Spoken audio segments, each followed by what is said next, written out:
हम कर रहे थे केमिकल काइनेटिक्स, है ना, थर्ड चैप्टर 12th का केमिकल काइनेटिक्स। केमिकल काइनेटिक्स में मेन जो है हमारा टॉपिक वो है rate of reaction. Rate of reaction mean speed of reaction. तो हमने पीछे देखा रेट ऑफ रिएक्शन कैसे निकालते हैं रिएक्टेंट और प्रोडक्ट की मदद से। उसके बाद हमने देखा लॉ ऑफ मास एक्शन की तरफ से। उसके बाद हमने देखा कि एक्सपेरिमेंटली, है ना, ऑर्डर ऑफ रिएक्शन निकालना हो तो एक्सपेरिमेंटली रेट ऑफ रिएक्शन देखा जाता है। तो एक और थ्योरी है रेट ऑफ रिएक्शन की, collision theory of reaction rate. Collision theory को आप कॉलेज जाओगे तो इसके बारे में डेरिवेशन भी पढ़ोगे, लेकिन जहाँ हमारे सिलेबस में थ्योरेटिकली आइडिया है इसका थोड़ा सा, ठीक है। अब कोलिजन थ्योरी क्या कहती है इसको आपने थोड़ा समझना है, थ्योरी है सिर्फ। तो कोलिजन थ्योरी में एक टर्म आएगी थ्रेशोल्ड एनर्जी और एक्टिवेशन एनर्जी, और अगला टॉपिक हमारा जो है वो एक्टिवेशन एनर्जी ही है। जहीं ही एक्टिवेशन एनर्जी का कंसेप्ट समझना बड़ा ज़रूरी है, ठीक है। तो कोलिजन थ्योरी क्या कहती है, फॉर एग्जांपल हमारा रिएक्टेंट है, ये देखिए A + B बन जाता है C + D। तो हमने पीछे भी देखा कि रिएक्शन का रेट जो है वो किस पे डिपेंड करता है, रिएक्टेंट पे डिपेंड करता है, रिएक्टेंट पे डिपेंड करता है, बल्कि प्रोडक्ट का वहाँ कोई भी रोल नहीं है। कितने टाइम में रिएक्टेंट, कितने मोल रिएक्टेंट प्रोडक्ट में चेंज हो जाता है, उसी पे रेट डिपेंड करता है। तो कोलिजन थ्योरी कहती है, इसका थोड़ा अलग है, ये कहती है कि जब रिएक्शन होती है तो रिएक्टेंट मॉलिक्यूल आपस में कोलाइड करते हैं। कोलिजन का मतलब क्या होता है, टकराना, है ना, आपस में टकराना, कोलाइड करते हैं, कोलिजन करते हैं, और उसके बाद ये किस में चेंज होते हैं, प्रोडक्ट में चेंज होते हैं। रिएक्टेंट मॉलिक्यूल आपस में क्या करते हैं, कोलिजन करते हैं, कोलाइड करते हैं, टकराते हैं, बॉन्ड ब्रेक होती हैं, नई बॉन्ड बनती हैं, उसके बाद ये प्रोडक्ट में चेंज होते हैं। मेन इसका यही है कंसेप्ट कि according to this theory reactant taking part in chemical reaction collide each other and then they change into the product. उसके बाद वो प्रोडक्ट में क्या होते हैं, चेंज होते हैं। अब कुछ पॉइंट हैं कोलिजन थ्योरी के जो आपने नोट करने हैं और याद रखने हैं, ठीक है। वो पॉइंट ही हमने लिखने हैं, 4-5 पॉइंट हैं। पहला पॉइंट है कि कोलिजन थ्योरी कहती है कि रिएक्टेंट मॉलिक्यूल क्या करते हैं, आपस में कोलाइड करते हैं और फिर प्रोडक्ट में चेंज होते हैं। ये फर्स्ट पॉइंट आ गया। दूसरा पॉइंट कहता है कि कोलिजन फ्रीक्वेंसी, याद रखो वर्ड आएगा कोलिजन फ्रीक्वेंसी, कि जितने एक फ्रीक्वेंसी क्या होती है, फ्रीक्वेंसी क्या होती है, फ्रीक्वेंसी के यूनिट क्या होते हैं, पर सेकंड, हर्ट्ज या पर सेकंड। तो एक सेकंड में कितने कोलिजन होते हैं, एक सेकंड में, एक सेकंड के अंदर कितने रिएक्टेंट मॉलिक्यूल आपस में कोलाइड होते हैं, उसको हम बोलेंगे कोलिजन फ्रीक्वेंसी। समझा गया? The number of reactant molecule collide together, the number of collisions in 1 second is called collision frequency and is denoted by Z।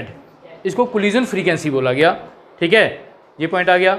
उसके बाद कहता है कि सारे collision जो है, नेक्स्ट पॉइंट में ये कहता है कि सारे collision रिएक्टेंट मॉलिक्यूल आपस में टकराते तो हैं, लेकिन सारे collision जो है वो प्रोडक्ट में चेंज नहीं होते। भाई क्लास में सारे बच्चे तो बैठे हैं, लेकिन सारे बच्चे अच्छे से अंडरस्टैंड नहीं करते, या सारे बच्चे जो हैं वो क्लास से पास नहीं होते। ऐसा ही कुछ इसने बोला है कि रिएक्टेंट मॉलिक्यूल आपस में कोलाइड तो कर रहे हैं, टकराते तो हैं, नंबर ऑफ कोलिजन बड़े सारे हैं, ठीक है, बहुत सारे होते हैं, लेकिन हर कोलिजन जो है वो प्रोडक्ट में चेंज नहीं होता।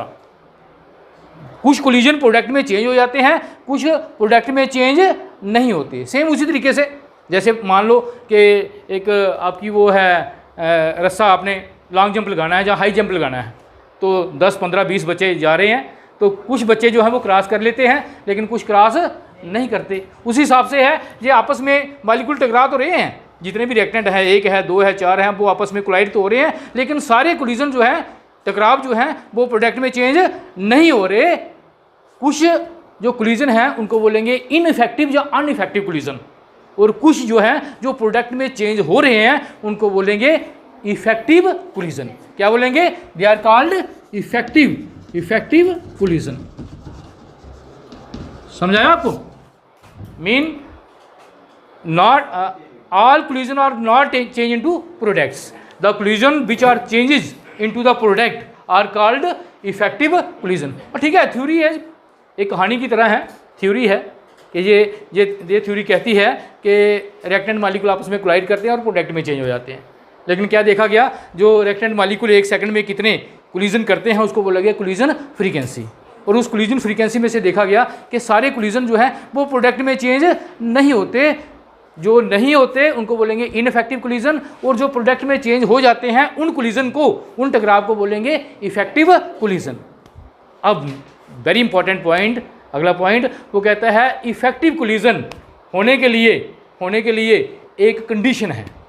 जैसे आपको बोला कि 12th पास करने के लिए एक कंडीशन है कि 33 या 35% मार्क्स हर सब्जेक्ट में आने चाहिए। जहाँ भी एक कंडीशन है, कंडीशन ये है कि जब रिएक्टेंट मॉलिक्यूल कोलाइड होते हैं तो अगर इनके अंदर दो कंडीशन है एनर्जी, इसको बोलते हैं कोलिजन बैरियर। वो कोई कोलिजन बैरियर है, उस कोलिजन बैरियर को अगर वो क्रॉस कर लेता है तो वो प्रोडक्ट में चेंज हो जाएगा। एक को बोलते हैं, पहले को बोलते हैं एनर्जी बैरियर,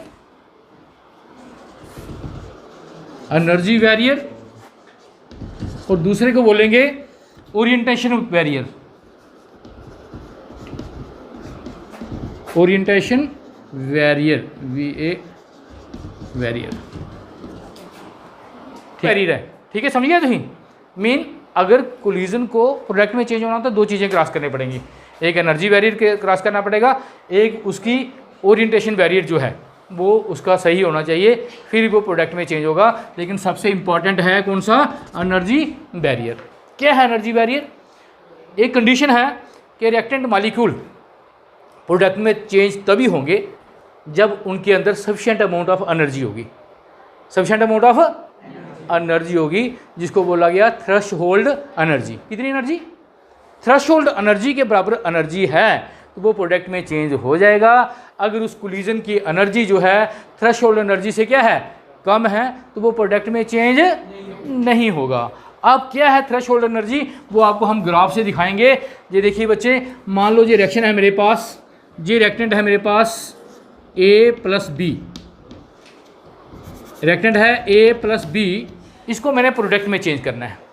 इस रिएक्टेंट के अंदर भी एनर्जी है, हर चीज़ के अंदर क्या होती है, एनर्जी होती है, जिसको हम बोलते हैं इंटरनल एनर्जी। क्या बोलते हैं? इन रिएक्टेंट के अंदर भी एनर्जी है। क्या है? Internal energy. कितनी एनर्जी है? ये है एनर्जी, ये एनर्जी के लिए है। ठीक है, ये एनर्जी के लिए है ग्राफ। तो इतनी एनर्जी इसके पास है, लेकिन बैरियर क्या है, ये इतनी एनर्जी अगर वो पहुंचेगा, इसको बोलेंगे threshold energy, THRES, thresh HOLD, hold energy. ये है इतनी एनर्जी, जो है इतनी एनर्जी अगर होगी तो हम कहेंगे उसके अंदर कितनी एनर्जी हो जाएगी, थ्रेशोल्ड एनर्जी हो जाएगी, और वो प्रोडक्ट में चेंज हो जाएगा। जब ये टकराते हैं आपस में तो एनर्जी, जब कोई चीज़ टकराती है, जहाँ एनर्जी लॉस करती है, जहाँ एनर्जी क्या करती है, गेन कर सकती है। हो सकता है कि रिएक्शन में हम क्या करते हैं, एनर्जी देते हैं, हीट करते हैं या नहीं, हीट करने से भी एनर्जी गेन कर लेते हैं, लाइट रेडिएशन देते हैं, एनर्जी गेन कर लेते हैं, कैटलिस्ट डालते हैं, एसिड डालते हैं, बेस डालते हैं, है ना। अगर इनकी एनर्जी इंक्रीज हो जाती है, कितनी, इतनी हो जाती है, अगर इससे नीचे होगी तो कोलिजन इफेक्टिव नहीं होगा। अगर इतनी हो जाएगी तो ये जल्दी से किस में चेंज हो जाएंगे, प्रोडक्ट में चेंज हो जाएंगे। तो ये है इसकी इंटरनल एनर्जी, और ये जो एनर्जी दी जाती है, मीन ऐसे इतनी एनर्जी इसके अंदर थी, अगर इतनी एनर्जी पहुंचेगा तो वो प्रोडक्ट में चेंज हो जाएगा। क्लियर? और ये जो एक्स्ट्रा एनर्जी हमने दी है बच्चे, ये एक्स्ट्रा एनर्जी जो इसने ली है, प्रोवाइड की है, या इसने खुद पैदा की है कोलिजन से, इसको बोलते हैं एक्टिवेशन एनर्जी। इसको क्या बोलते हैं? Activation energy. क्लियर हो या? मीन वो कोलिजन इफेक्टिव होगा जिसके अंदर कितनी एनर्जी हो जाएगी, थ्रेशोल्ड एनर्जी के बराबर एनर्जी हो जाएगी, वो प्रोडक्ट में चेंज हो जाएगा। लेकिन थ्रेशोल्ड जो इंटरनल एनर्जी अगर थ्रेशोल्ड एनर्जी से कम है तो वो एनर्जी गेन करेगा किसी भी तरीके से, और वो जो एनर्जी एक्स्ट्रा गेन करेगा उसको नाम क्या देते हैं, activation energy. It mean internal energy, energy of the reactant plus activation energy को मिला के बन जाती है हमारी threshold energy. If the reactant species या कोलिजन मॉलिक्यूल जो हैं, they gain the energy and the energy become equal to threshold energy, they change into the product। Clear? जो एनर्जी बैरियर है वो है हमारा क्या है, ओरिएंटेशन बैरियर। ओरिएंटेशन बैरियर में क्या है, कहता है रिएक्टेंट मॉलिक्यूल आपस में अगर कंबाइन हो रहे हैं तो उनकी प्रॉपर ओरिएंटेशन होनी चाहिए। प्रॉपर क्या होनी चाहिए, ओरिएंटेशन होनी चाहिए। इससे भी नंबर ऑफ कोलिजन बढ़ जाएंगे। For example in the reaction, ये देखिए ये रिएक्शन लेते हैं कार्बन मोनोऑक्साइड और NO2, ये बनता है हमारा कार्बन डाइऑक्साइड और NO2 नाइट्रोजन मोनोऑक्साइड ये बनता है। ठीक है, कार्बन मोनोऑक्साइड और नाइट्रोजन डाइऑक्साइड जब रिएक्ट होती है, कार्बन डाइऑक्साइड और नाइट्रोजन मोनोऑक्साइड बनता है। अब प्रॉपरली ओरिएंटेशन मीन देखिए, ये कार्बन का स्ट्रक्चर ऐसे लिखा है हमने, ये है कार्बन का स्ट्रक्चर C+O। ठीक है, ऐसे होता है। किसका है ये, कार्बन मोनोऑक्साइड का। और नाइट्रोजन, इसको लिखने के दो तरीके हैं। ठीक है, इसको लिखने के दो तरीके हैं, जे N+O और O।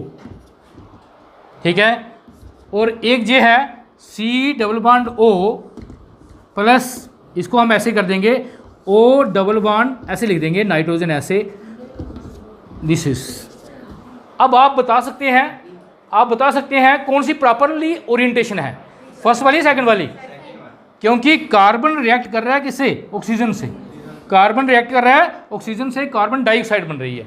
तो ये तभी अगर इनके फेस आमने सामने होंगे तो ये रिएक्शन फास्ट हो जाएगी, कोलिजन आसानी से जो है वो प्रोडक्ट में चेंज हो जाएगा।